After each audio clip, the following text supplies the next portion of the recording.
ఫిబ్రవరి 20న జూబ్లీ హిల్స్, ఫిబ్రవరి 28న Vizag. Mukunda jewellery first ever factory outlet grand opening.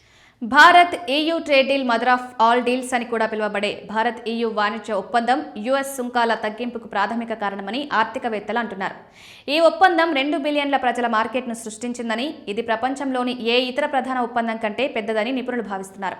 Europe అనేక భారతీయ ఉత్పత్తులపై సుంకాలను తగ్గించింది. దీంతో ఈ వాణిజ్య ఒప్పందం US సుంకాల నుండి భారత్కు కలిగే నష్టాలను భర్తీ చేయడమే కాకుండా దేశానికి కూడా ప్రయోజనం చేకూరుస్తుంది. దీంతో భారత్కు తమ సుంకాలతో పెద్దగా ఇబ్బంది ఉండదని భావించిన అమెరికా మళ్లీ స్నేహానికి చేయందించింది. అమెరికా అధ్యక్షుడు డొనాల్డ్ ట్రంప్ కెనడాపై భారీ సుంకాలు విధిస్తామని బెదిరించిన సమయంలో భారత్, కెనడా కూడా దగ్గరవుతున్నాయి. ఇప్పుడు కెనడా అధ్యక్షుడు మార్క్ కార్నీ కూడా భారత్ను సంప్రదించారు.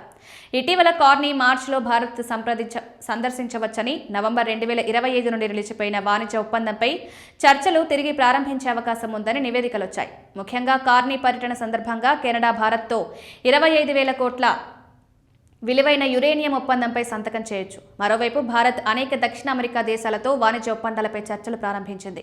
చమురు సరఫరాలను కూడా ప్రారంభించింది. ఇది అమెరికా అధ్యక్షుడి ఆందోళనను మరింత పెంచుతోంది. భారత్పై సుంకాలను తగ్గించడానికి ఒక ముఖ్య కారణం అమెరికాలో ద్రవ్యోల్బణం లేకపోవడం. విదేశీ మీడియా సంస్థల నివేదికల ప్రకారం డిసెంబర్లో అమెరికా ద్రవ్యోల్బణం 2.7% వద్ద స్థిరంగా ఉంది. ధరల పెరుగుదలను నియంత్రించడానికి ప్రయత్నాలు జరుగుతున్నప్పటికీ అవి ఫెడరల్ రిజర్వ్ సహన స్థాయి కంటే ఎక్కువగా ఉన్నాయని సూచిస్తుంది.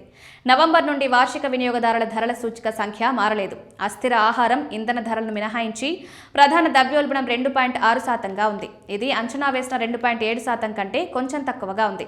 గృహ సంబంధిత ధరలు 3.2%కి పెరిగాయి. ఆహార ద్రవ్యోల్బణం 3.1%గా ఉంది.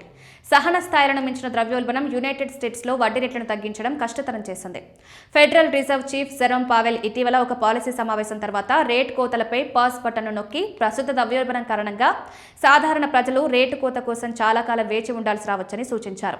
అయితే అతని పదవీ కాలం మేలో ముగుస్తుంది. ద్రవ్యోల్బణానికి ఎక్కువ సున్నితంగా ఉండే బలమైన ద్రవ్య విధాన వైఖరిని కలిగి ఉన్న కెవిన్ వార్ష్ అతని స్థానంలో నియమితులవుతారని భావిస్తున్నారు.